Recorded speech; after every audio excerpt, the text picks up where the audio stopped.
বাগান অনেক আছে না, তা কি ভাঙতে পারবা তুমি? আর সকালে পয়সা দেবো তোমার। আমাদের তো 6টার থেকে কাজ। ও আচ্ছা দাদা, তাহলে ভুলে গেছি। ভাঙতে পারলে তো এটা ভালোই হতো নাকি?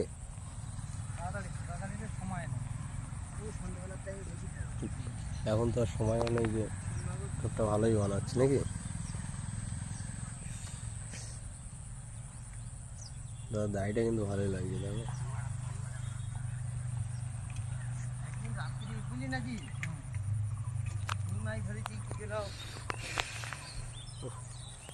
ব্যাকগ্রাউন্ডটা দেখবে ফ্ল্যাট,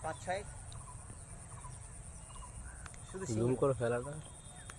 তাহলে তুই ছিলি ফেলা এই শিঙি মাছ ধরা